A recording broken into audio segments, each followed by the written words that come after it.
वज़न कम करने के तो बहुत सारे वीडियोज़ आपने हर जगह देखे होंगे। बहुत आसानी से मिल जाते हैं वीडियोज़ और ब्लॉग्स आपको वज़न कम करने के। लेकिन वज़न बढ़ाने का तरीका बहुत मुश्किल मिलता है। तो आज इस वीडियो में हम ऐसा ही कुछ डिस्कस करेंगे। वज़न कैसे बढ़ाएँ घर के चीज़ों को इस्तेमाल करके, सिर्फ़ अपने फूड हैबिट्स में कुछ चेंजेस करके आप घर बैठे अपना वज़न कैसे बढ़ा सकते हैं, वो आज हम इस वीडियो में डिस्कस करेंगे।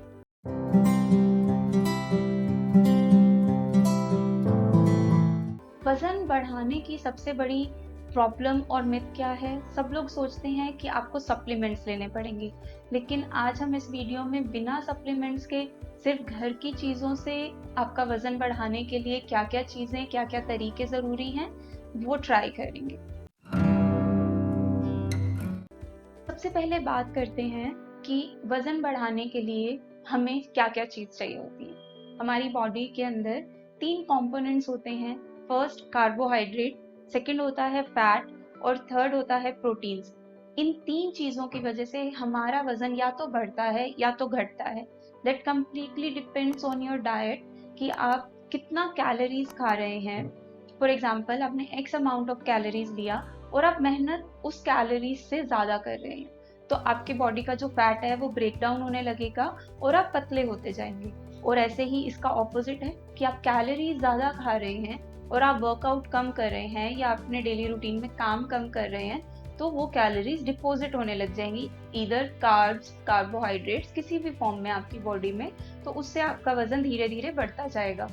तो हम इस चीज़ को डिवाइड करके चलेंगे कि आपकी बॉडी के अंदर कितनी कैलोरीज की ज़रूरत है, उसके अकॉर्डिंग आप अपना कैलोरी इंटेक बढ़ा सकते हैं ताकि आपका वज़न धीरे-धीरे बढ़ता जाए। और इस वीडियो के अंदर हम कोई भी सप्लीमेंट्स की बात नहीं करेंगे, ना होम्योपैथिक सप्लीमेंट्स यूज़ करेंगे, ना ही एलोपैथिक सप्लीमेंट्स यूज़ करेंगे, ना ही जो आपको मार्केट में यूजुअली अवेलेबल होते हैं। तो आपका जो भी हमारा यहाँ पर डिस्कशन रहेगा वो सब डाइट प्लान के बारे में रहेगा। डाइट प्लान भी हम लेकर चलेंगे जो आपको घर में इजीली अवेलेबल फूड होता है उसके लिए, बाहर से खरीदने की आपको कोई ज़रूरत नहीं है। So watch this video till the end. Calories intake के बाद सबसे फर्स्ट कंसर्न आता है कि कैलोरीज तो हमने ले ली, एक्स्ट्रा ले ली या कम ले ली, जो भी हमारा फूड इनटेक है उस पर डिपेंड करता है। पर उसके बाद आता है कि कहीं वो बैड कार्बोहाइड्रेट या बैड फैट की फॉर्म में डिपॉजिट ना हो हमारी बॉडी में। तो इसी चीज़ को हम ध्यान में रखते हुए स्टार्ट करते हैं कि हमें कौन कौन सी चीज़ें खानी हैं जिसके अंदर हमारी बॉडी ये सब चीज़ें एब्जॉर्ब भी करे और उन्हें बैड कार्बोहाइड्रेट्स में कन्वर्ट भी ना करे। How can you add carbohydrates in your diet? सबसे पहली चीज़ होती है, आप जो कार्बोहाइड्रेट्स खा रहे हैं वो आपको एज यूजुअल खाने हैं। यानी अगर आपको नहीं पता कि आप क्या खा रहे हैं तो आपको अपनी डाइट में कोई चेंजेस नहीं करने, जो भी आप खा रहे हैं बस उसके साथ कुछ आपको एडिशनल कार्बोहाइड्रेट्स, फैट्स और प्रोटीन्स खाने हैं जिससे आपकी डाइट के अंदर कैलोरीज इंक्रीज हो जाएं और आपका वेट इंक्रीज होता रहे। सबसे पहले सबसे रिच कार्बोहाइड्रेट फूड आता है पोटैटो। तो आपको अपनी डाइट के अंदर 2 से 3 आलू डेली के इंक्रीज करने हैं। अगर आप ऑलरेडी आलू खा रहे हैं डाइट के अंदर, वो आप एज यूजुअल कंटिन्यू रखें। उसके साथ आपको 2 से 3 आलू उबाल कर, रोस्ट करके, बस फ्राई नहीं करना है, कैसे भी आप उसको अदर फॉर्म्स में ड्राई रोस्ट करें, ड्राई फ्राई करें, उसको आप ले सकते हैं अपनी डाइट के अंदर। ऐसा कुछ नहीं है कि आपको 2 से 3 आलू एक ही साथ खाने हैं, आप उसे डिवाइड कर सकते हैं अपनी मील्स में, मॉर्निंग, इवनिंग स्नैक्स के तरीके से ले सकते हैं, जैसा भी आपको ठीक लगे। जस्ट आपको अपनी मील के अंदर 2 से 3 आलू का इंटेक बढ़ाना है। उसके बाद आता है rice, boiled rice. Boiled rice की एक बड़ा बॉल यानी 150 ग्राम टू 100 ग्राम आपको क्वांटिटी अपने नॉर्मल डाइट के बाद बढ़ानी है। आप अगर डेली रात को राइस ले रहे हैं या इवनिंग में ले रहे हैं, उसके साथ उसका थोड़ा सा कंजप्शन बढ़ा दीजिए, बट आपको बॉइल्ड फॉर्म में लेना है, उसको ज़्यादा फ्राई करके नहीं लेना, सिर्फ बॉइल्ड राइस आपको इंक्रीज करने हैं। उसके बाद नेक्स्ट कार्बोहाइड्रेट रिच फ्रूट है बनाना।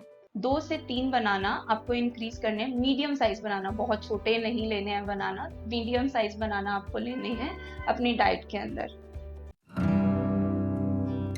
नेक्स्ट इनटेक जो आपको बढ़ाना है वो है प्रोटीन का। प्रोटीन में आप सबसे पहले ले सकते हैं चना। चना आप भिगो के ले सकते हैं, काले चने जो आते हैं, या फिर भुने हुए चने ले सकते हैं, या फिर स्प्राउट्स करके चने को आप इंक्रीज कर सकते हैं। 50 ग्राम से ज़्यादा आपको नहीं लेना है, 50 ग्राम्स तक चना आपकी डाइट के अंदर लेना काफ़ी रहेगा। के बाद नेक्स्ट प्रोटीन जो आता है वो आप एग्स ले सकते हैं। अगर आप एग्स खाते हैं तो आप एग्स से अपना प्रोटीन इनटेक बढ़ा सकते हैं। 2 से 3 अंडे आप लीजिए बॉईल करके, बट सभी का योक आपको नहीं खाना है, यानी जो पीला पार्ट है वो आपको नहीं लेना है। उसमें से 1 या 2 अंडे का पीला पार्ट लीजिए, एक का हटा दीजिए। फिर आता है थर्ड प्रोटीन का पार्ट, जो आप ले सकते हैं मूंगफली से। मूंगफली अभी सर्दियां चल रही हैं, इजीली अवेलेबल है। मूंगफली आप फ्राई करके ले सकते हैं, उसका टेस्ट थोड़ा सा चेंज हो जाएगा क्योंकि आप ऑलरेडी इतना सब कुछ ले रहे हैं बॉइल्ड फॉर्म में, रॉ फॉर्म में। तो मूंगफली को आप थोड़ा सा फ्राई करके, या भुनी हुई मूंगफली या रोस्टेड जो पैक्ड आती हैं, आप कैसे भी ले सकते हैं। 50 ग्राम्स टू 60 ग्राम्स आपको पर डे मूंगफली का अपनी डाइट में बढ़ाना है। लास्ट आता है फैट। फैट का जो भी कंजप्शन है वो बहुत ज्यादा नहीं बढ़ाना है। फैट के लिए आप सबसे पहले यूज करेंगे घी। 1 से 1.5 चम्मच घी आपको अपनी डाइट के अंदर बढ़ाना है। वो आप दाल में, किसी भी सब्जी में, रोटी के ऊपर रखकर ले सकते हैं। पराठे बनाकर घी नहीं लेना है, आप उसको सिर्फ रॉ फॉर्म में, लाइक दाल के अंदर थोड़ा सा घी डाल के यूज कर लिया, that way you can use it. उसके बाद आप 1 से 1.5 चम्मच जो मलाई होती है, क्रीम जिसे हम बोलते हैं, दूध के ऊपर जो आती है, वो अपनी डाइट में किसी भी तरीके से बढ़ा सकते हैं। आप दूध ले रहे हैं, उसके अंदर मलाई ऐड कर सकते हैं, या फिर आप किसी भी तरीके ब्रेड पर यूज कर सकते हैं मलाई को। इस तरीके से आप इंटेक अपना बढ़ा सकते हैं फैट का। अब इसके बाद आती हैं प्रिकॉशंस, कि आपने इतना सब कुछ अपनी डाइट में सडनली बढ़ा तो लिया, लेकिन इतना सब चीजें डाइजेस्ट कैसे होंगी? तो आप अपने रूटीन के अकॉर्डिंग धीरे धीरे से इन्हें बढ़ाइए, एकदम सब चीजें लेना स्टार्ट मत करिए।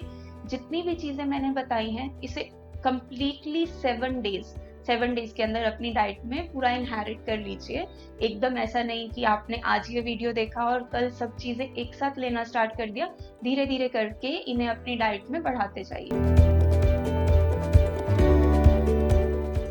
नेक्स्ट प्रिकॉशन आता है कि आपने इतना सब खा तो लिया, अब ये डाइजेशन का प्रॉब्लम होगा, कॉन्स्टिपेशन का भी प्रॉब्लम हो सकता है। आपने सब चीजें, प्रोटीन, कार्ब्स, सब फैट, सब चीजें एकदम इंक्रीज कर ली, तो कम से कम 2 से 3 लीटर पानी आपको पूरे दिन में पीना है। चाहे आप उसे थोड़ा थोड़ा करके पीजिए, चाहे आप एक साथ लीजिए कि 1 लीटर 1 लीटर 1 लीटर करके आप ले रहे हैं, जैसा भी आपके लिए कन्वीनियंट है, बट 2 से 3 लीटर पानी आप अपने डेली रूटीन में बढ़ा लीजिए।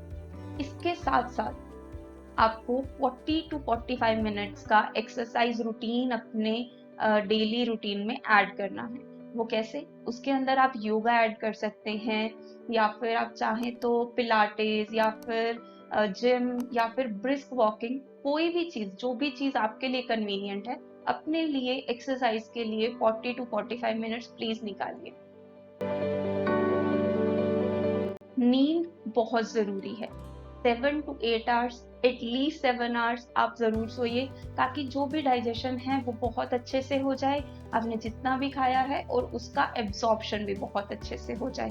सो दैट्स इट फॉर टुडे। इन सब चीज़ों को यूज करके आप अपना वेट ऑलमोस्ट 5 kg 1 महीने के अंदर बढ़ा सकते हैं। सो that's it from my side. Stay happy, stay healthy,